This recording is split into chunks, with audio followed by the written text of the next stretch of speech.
नचिकेता बोले, हे मृत्युदेव, स्वर्गलोक में कुछ भी भय नहीं, वहाँ आपका भी वश नहीं चलता, वहाँ कोई वृद्ध भी नहीं होता। स्वर्गलोक में पुरुष को न भूख न प्यास, दोनों को पार कर कर वह शोक से ऊपर उठकर सदा आनंदित रहता है। हे मृत्युदेव, आप स्वर्ग के साधनभूत अग्नि को जानते हैं, सो मुझ श्रद्धालु के प्रति आप उसका वर्णन कीजिए। स्वर्ग को प्राप्त हुए पुरुष अमृत को प्राप्त करते हैं, दूसरा वर मैं आपसे यही मांगता हूँ। मृत्युदेव बोले, हे नचिकेत, उस स्वर्गप्रद अग्नि को अच्छी तरह जानने वाला मैं तेरे प्रति उसका उपदेश करता हूँ। तू उसे मुझसे अच्छी तरह समझ ले। इसे तू अनंत लोक को प्राप्ति कराने वाला, उसका आधार और बुद्धि रूपी गुहा में स्थित जान। यमराज ने लोकों के आदि कारणभूत उस अग्नि का तथा उसके चयन करने में जैसी और जितनी ईंटें होती हैं एवं जिस प्रकार उसका चयन किया जाता है, उन सब का नचिकेता के प्रति वर्णन कर दिया।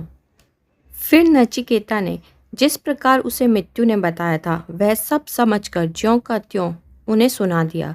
तब उसके प्रत्युच्चारण से प्रसन्न हो मृत्यु ने इन 3 वर के अतिरिक्त और भी वर देने की इच्छा से उससे फिर से कहा, अब मैं तुझे एक वर और देता हूँ। यह अग्नि तेरे ही नाम से प्रसिद्ध होगा और तू इस अनेक रूप वाली माला को ग्रहण कर। हे नचिकेत, तुम तीसरा वर मांग लो।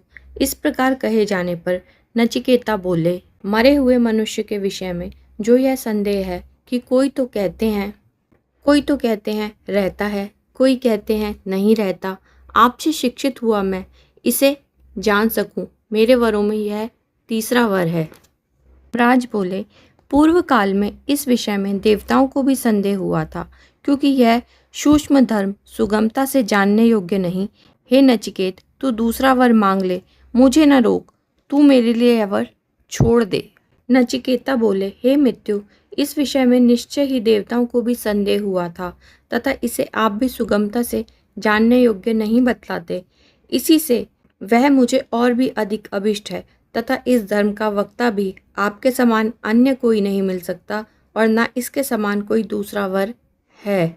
नचिकेता के इस प्रकार कहने पर मृत्यु उसे प्रलोभन देते हुए बोले, हे नचिकेत, तू 100 वर्ष की आयु वाले बेटे पोते, बहुत से पशु, हाथी, सुवर्ण और घोड़े मांग ले, विशाल भूमंडल भी मांग ले तथा स्वयं भी जितने वर्ष इच्छा हो जीवित रह। और यदि इसके समान तू कोई और वर समझता हो उसे, अथवा धन और चिरस्थायिनी जीविका मांग ले। हे नचिकेत, इस मनुष्य लोक में जो जो भोग दुर्लभ है उन सब भोगों को तू स्वच्छंदता पूर्वक मांग ले। यहाँ रथ बाजों के सहित ये रमणियाँ हैं, ऐसी स्त्रियां मनुष्य को प्राप्त होने योग्य नहीं होती। मेरे द्वारा दी हुई इन कामनियों से तू अपनी सेवा करा, परंतु हे नचिकेत, तू मरण संबंधी प्रश्न मत पूछ। इस विस्तृत भूमि में तू वृद्धि को प्राप्त हो, मैं तुझे कामनाओं को इच्छानुसार भोगने वाला किए देता हूँ। नचिकेता बोले, हे यमराज, ये भोग कल रहेंगे या नहीं, इस प्रकार के हैं और संपूर्ण इंद्रियों के तेज को जीर्ण कर देते हैं। यह सारा जीवन भी बहुत थोड़ा ही है। आपके वाहन और नाच गान आपके ही पास रहें, हमें इनकी आवश्यकता नहीं। मनुष्य को धन से तृप्त नहीं किया जा सकता। अब यदि आपको देख लिया है तो धन तो हम पा ही गए।